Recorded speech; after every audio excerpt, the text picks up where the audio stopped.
திருநெல்வேலி பாராளுமன்ற தொகுதியில் பதிவான வாக்கள் அடங்கிய மின்னணு வாக்குப்பதிவு இயந்திரம் மற்றும் தொடர்புடைய இயந்திரங்கள் பாளையங்கோட்டை அரசு பொறியியல் கல்லூரியில் பாதுகாப்பாக வைக்கப்பட்டுள்ளன.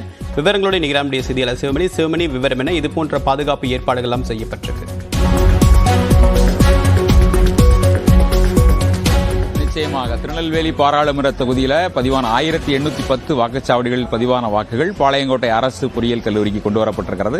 திருநெல்வேலி பாராளுமன்ற தொகுதியில் இருக்கக்கூடிய சட்டப்பேரவை தொகுதிகளான ஆலங்குளம், அம்பாசமுத்திரம், திருநெல்வேலி, பாளையங்கோட்டை, நாங்குநேரி, ராதாபுரம் ஆகிய 6 சட்டப்பேரவை தொகுதிகளிலும் பதிவான வாக்குகள் தனித்தனியாக ஒவ்வொரு ஸ்ட்ராங் ரூம்னு சொல்லக்கூடிய பாதுகாப்பான அறைகளில் வைக்கப்பட்டிருக்கிறது. பாளையங்கோட்டை இந்த நேற்றைக்கு மாலை 6 மணி வரை பதிவான வாக்குகள் அனைத்தும் அந்த பதிவான வாக்குப்பதிவு இயந்திரங்கள், கட்டுப்பாட்டு கருவி, விவிபேட் உள்ளிட்டவை பாதுகாப்பாக காவல்துறையினுடைய பாதுகாப்போடு கொண்டு வரப்பட்டு பாளையங்கோட்டை நாகர்கோவில் சாலையில் இருக்கக்கூடிய திருநெல்வேலி அரசு பொறியியல் கல்லூரி வைக்கப்பட்டிருக்கிறது. அரசு பொறியியல் கல்லூரியில்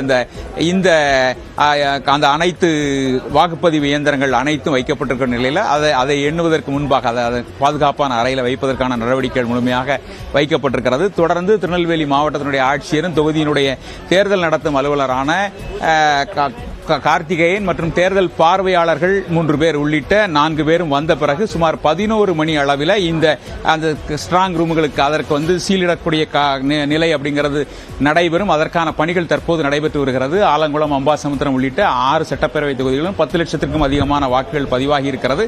பதிவான வாக்குகள் உள்ள அந்த அறைகளையும் தற்போது பார்த்துக் கொண்டிருக்கிறோம். ஸ்ட்ராங் ரூம், அந்த ஸ்டோரேஜ் ரூம் மற்றும் ஸ்ட்ராங் ரூம் வாக்குப்பதிவு வாக்கு எண்ணும் மையத்திற்கு அருகிலேயே இருக்கக்கூடிய காட்சிகளை தான் பார்த்துக் கொண்டிருக்கிறோம். ராதாபுரம் சட்டப்பேரவை தொகுதிக்கு உட்பட்ட இந்த வாக்குப்பதிவு இயந்திரங்கள் வைக்கப்படக்கூடிய காட்சிகளை பார்த்துக் கொண்டிருக்கிறோம். அந்த காட்சிகள் நமது ஒளிப்பதிவாளர் பொன்மணி காட்டுகிற காட்சிகளை தான் பார்த்துக் கொண்டிருக்கிறோம். இங்கே பாதுகாப்பு ஏற்பாடுகள் அப்படிங்கிறது முழுமையாக திருநெல்வேலி பாராளுமன்ற தொகுதியில் இந்த வாக்கு எண்ணும் மையத்தில் அவங்க மத்திய போலீஸ் படையினர், அங்கே துப்பாக்கி ஏந்திய மத்திய போலீஸ் படையினர் பாதுகாப்பு பணியில் ஈடுபட்டிருக்கிறாங்க. அதோட சிசிடிவி கண்காணிப்பு பணிகள் அப்படிங்கிறது முழுமையாக இங்கே போடப்பட்டிருக்கிறது. வேட்பாளர்களுடைய ஏஜென்ட்கள் பார்க்கக்கூடிய அளவில் அவர்களுக்கு அந்த அனைத்து 6 ஸ்ட்ராங் ரூம்லையும் இருக்கக்கூடிய அந்த முழுமையாக அதனுடைய காட்சிகள் முழுமையாக அவர் பார்க்கக்கூடிய அளவில் அது அங்கேயே இந்த கட்டிடத்திலேயே ஒரு இடத்துல அதற்கான ஏற்பாடுகள் செய்யப்பட்டிருக்கிறது. அவர்கள் முழுமையாக இந்த 24 மணி நேரம் பார்க்கக்கூடிய அளவிலான காட்சிகள் அப்படிங்கிறது இருக்கிறது. வாக்கு எண்ணும் மையத்திலும் தேவையான ஏற்பாடுகள் அப்படிங்கிறது முழுமையாக செய்யப்பட்டிருக்கிறது. அதற்கான காட்சிகளை பார்த்துக் கொண்டிருக்கிறோம்.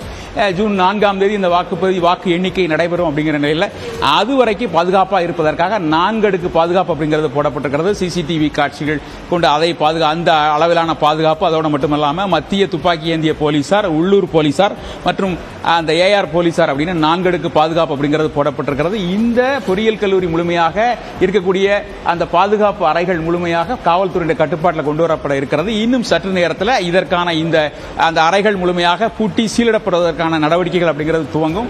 1810 வாக்குச்சாவடிகளிலும் பதிவான வாக்குகள் முழுமையாக அந்த வாக்குப்பதிவு இயந்திரங்கள் முழுமையாக கொண்டு வரப்பட்டிருக்கிறது. 65% மேல வாக்குப்பதிவு நடைபெற்றிருக்கிற இறுதி நிலவரம் அப்படிங்கிறது இன்னும் சற்று நேரத்தில் தெரிய வரும். ஏற்கனவே அந்த தபால் வாக்குகள் பதிவான நிலையில் அந்த வாக்குகளையும் அந்த வாக்குகளும் முழுமையாக இந்த 10 லட்சத்திற்கும் அதிகமான வாக்குகளோடு வாக்குப்பதிவு இயந்திரத்தில் பதிவான வாக்குகளோடு கூட்டி மொத்தமாக எத்தனை சதவீதம் அப்படிங்கிறது இன்னும் சற்று நேரத்தில் அறிவிக்கப்படுவதற்கான வாய்ப்புகள் இருக்கிறது. இந்த சற்று நேரத்தில் பூட்டி சீலிடுவதற்கான நடவடிக்கைகள் துவங்கும். மாவட்ட ஆட்சியர் மற்றும் தேர்தல் நடத்தும் அலுவலரான கார்த்திகேயன் மற்றும் 3 தேர்தல் பார்வையாளர்களுக்கான நடவடிக்கைகள் ஈடுபட இருக்கிறார்கள். முழுமையாக முழு பாதுகாப்போடு அந்த வாக்குப்பதிவு இயந்திரங்கள் வைக்கப்பட்டிருக்கிறது. தேவா, உங்களுடைய விரிவான தகவலுக்கு நன்றி சிவமணி.